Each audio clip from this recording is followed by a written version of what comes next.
counted out early in the war, but still going strong. Against all the odds, Russia has not managed to ground Ukraine's air force.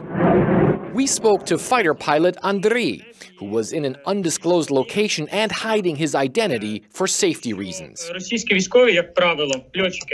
At first, Russian pilots dominated in quantity of fighters and newer equipment. Now they're starting to refuse to fly because we're shooting them down. We try to work with tactics. Andriy says he flies an Su-27 air superiority fighter. This is video provided by the Ukrainian military of the same model, an older plane, but one that's still effective. I shot down Russian planes. Unfortunately, I cannot say which and how many and how exactly I shot them down. Air-to-air missiles, ground-to-air missiles were repeatedly fired at me. There was a flight when we flew 3 against 24. It means our 3 fighters repelled the attack of their 24 aircraft. It's impossible for us to verify those claims, but during our interview we heard what seemed to be a Ukrainian jet taking off.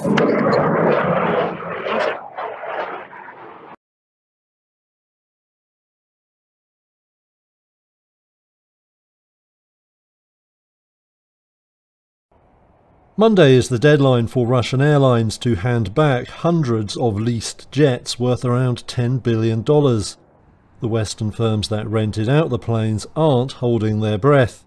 As the clock ticks down, industry insiders say lessors are increasingly resigned to losing the aircraft. Consultants IBA say most of the jets are still flying on domestic routes. That's despite Bermuda and Ireland, where most are registered, suspending their airworthiness certificates. That would normally stop the planes from operating. One industry expert said it now looked like the biggest theft of aircraft in the history of commercial aviation. The leasing companies may find that their insurance is little help. Lawyers say the scale and nature of the losses is likely to mean years of legal disputes before any settlement.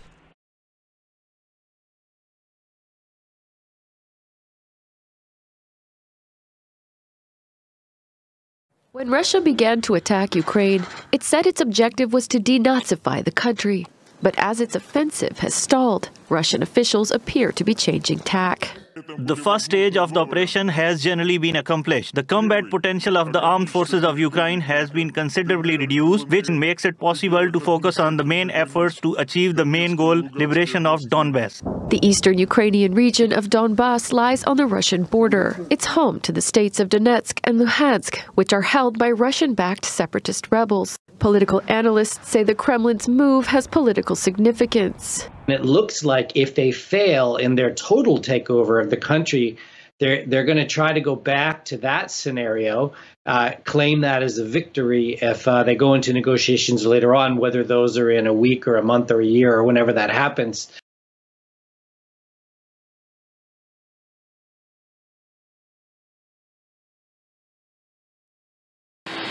The southeastern city of Rzeszów, Poland, is as close as the U.S. President Joe Biden has come so far to Russia's war on Ukraine. Take off and head out into Russia. It's his first chance to speak with U.S. troops now stationed there.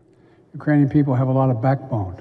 They have a lot of guts, and I'm sure you're observing it. What's your name? The city is less than 100 kilometers from Ukraine's border, and it's where roughly 10,000 U.S. troops are positioned, ready to take on Russia should it expand its invasion into the NATO country.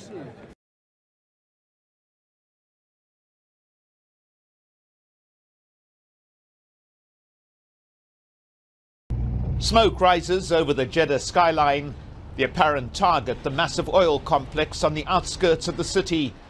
Saudi authorities confirmed what they called a hostile operation. Over a period of several hours, there were also reported strikes in a number of other Saudi cities, the Houthi rebels based in Yemen claiming responsibility. Aramco facilities in Jeddah, as well as vital facilities in the Saudi enemy's capital Riyadh, were targeted with a barrage of winged missiles. Ras Tanura and Rabiq oil refineries were targeted by a huge number of drones. The US sent what it said was a significant number of Patriot missile interceptors to Saudi Arabia earlier this month, nearly a year after an urgent request from the kingdom, which said its supply was running dangerously low.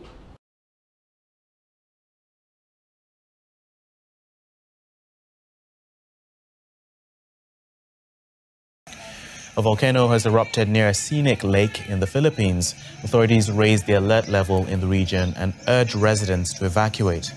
There have been volcanic earthquakes and concerns that further eruptions may occur, with experts warning of possible fast-moving gas and tsunami in the lake.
"29 people have died of cholera in a week in Cameroon, mainly in the west of the country, which is facing an outbreak," the health minister announced on Friday. The acute diarrheal disease, which can kill within hours if left untreated, periodically reappears in this Central African country of more than 25 million people. Between March 16th and 22nd, over 300 cases of the disease were reported in the southwest, according to Health Minister Manauda Malachi. 27 people have died of cholera in 3 major cities in western Cameroon and 2 in the capital Yaoundé. Since October 2021, the cholera outbreak has claimed 62 lives, with nearly 2,100 cases reported